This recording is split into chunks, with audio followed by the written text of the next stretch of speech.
தந்தை, மகன், தூய ஆவியின் பெயராலே ஆமேன். அன்பு உள்ளங்களே, இன்று நமது ஆதி பெற்றோராகிய ஆதாமும் ஏவாளும் அருள் வாழ்வை எவ்வாறு இழந்தார்கள் என்று பார்ப்போம். ஆதாமும் ஏவாளும் ஏதேன் தோட்டத்தில் கடவுளோடு மகிழ்ச்சியாக வாழ்ந்து வந்தார்கள். கடவுள் அவர்களை நிறைவாக ஆசீர்வதித்திருந்தார். அந்த தோட்டம் பலவிதமான கனிகளை கொடுக்கும் மரங்களால் நிறைந்திருந்தது. அந்த கனிகள் எல்லாம் மிகுந்த சுவை தருவதாக இருந்தது. கடவுள் அந்த தோட்டத்தை பண்படுத்தவும் பாதுகாக்கவும் மனிதரிடம் கூறினார். ஏதேன் தோட்டத்தை பண்படுத்தவும் பாதுகாக்கவும் ஆண்டவராகிய கடவுள் மனிதரை அங்கு கொண்டு வந்து குடியிருக்கச் செய்தார். ஆண்டவராகிய கடவுள் தோட்டத்தில் இருக்கும் எந்த மரத்திலும் உன் விருப்பம் போல் நீ உண்ணலாம், ஆனால் நன்மை தீமை அறிவதற்கு ஏதுவான மரத்திலிருந்து மட்டும் உண்ணாதே, ஏனெனில் அதிலிருந்து நீ உண்ணும் நாளில் சாகவே சாவாய் என்று கட்டளையிட்டு சொன்னார். தொடக்க நூல் அதிகாரம் 2 இறை வசனங்கள் 15, 16, 17. இந்த மரம் தோட்டத்தின் நடுவில் இருந்தது. அதன் கனி பார்ப்பதற்கு விரும்பத்தக்கதாக இருந்தது. அழகை அந்த கனியை உண்ணுமாறு ஏவாளை தூண்டினாள். அதை உண்டால் கடவுளைப் போல் மாறலாம் என்று சொன்னாள். அழகையின் ஏமாற்றும் வார்த்தைகளை நம்பி ஏவாள் அந்த கனியை உண்டாள். அதை ஆதாமிற்கும் கொடுத்தாள். ஆதாமும் உண்டான்.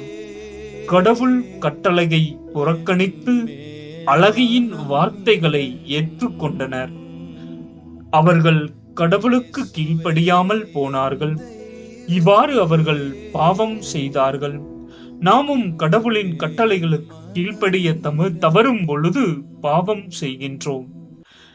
எப்பொழுதும் போல கடவுள் மாலை வேளையில் தோட்டத்தில் அவர்களோடு உலாவும்படி வந்தார். ஆதாம் ஏவாளும் மகிழ்ச்சியோடு அவரிடம் ஓடிச் செல்லவில்லை. ஏனெனில் அவருக்கு எதிராக அவர்கள் பாவம் செய்ததால் அச்சத்தோடும் வெட்கத்தோடும் இருந்தார்கள். அவர் முன் நிற்க முடியவில்லை. மரங்களுக்கு நடுவே தங்களை ஒளித்துக் கொண்டார்கள். ஆண்டவராகிய கடவுள் மனிதனை கூப்பிட்டு, நீ எங்கே இருக்கிறாய் என்று கேட்டார். உன் குரலொலியை நான் தோட்டத்தில் கேட்டேன், ஆனால் எனக்கு அச்சமாக இருந்தது, ஏனெனில் நான் ஆடையின்றி இருந்தேன், எனவே நான் ஒளிந்து கொண்டேன் என்றான் மனிதன். கடவுளை விட்டு தூரமாக போன ஆதாம் ஏவாளை போல் நாம் இருக்கக்கூடாது. கடவுள் நம் தந்தையாக இருக்கின்றார். அவர் நம் மீது அன்புள்ளவராகவும் வாழ்வு தருபவராகவும் இருக்கின்றார். அவருடைய சாயலை நமக்கு தந்திருக்கின்றார்.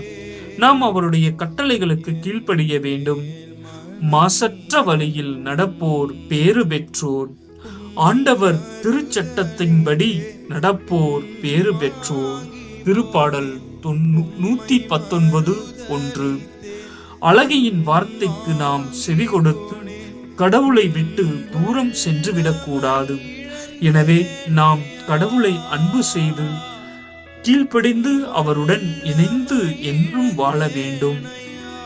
சாலமோனின் ஞானம் அதிகாரம் 2 இறை வசனங்கள் 23, 24. கடவுள் மனிதர்களை அழியாமை கன்று படைத்தார்.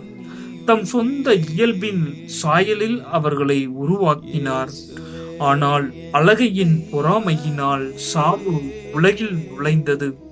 அதை சார்ந்து நிற்போர் இறப்புக்கு உள்ளானர். அன்பு உள்ளங்களே, சாத்தானையும் மாய கவர்ச்சிகளையும் நாம் விட்டுவிட வேண்டும். அவனது தந்திரமான வார்த்தைகளையும் தீமை செய்ய தூண்டும் வார்த்தைகளையும் என்றுமே கவனிக்க கூடாது. மனசாட்சியின் குரல் கடவுள் நமக்கு தந்தது. அந்த குரலுக்கு முதலில் கவனம் செலுத்த வேண்டும். கடவுளின் குரலுக்கு செவிசாய்த்து அவர் செய்ய தூண்டும் நல்ல காரியங்களை கவனித்து அதற்கு மட்டுமே கீழ்ப்படிய வேண்டும்.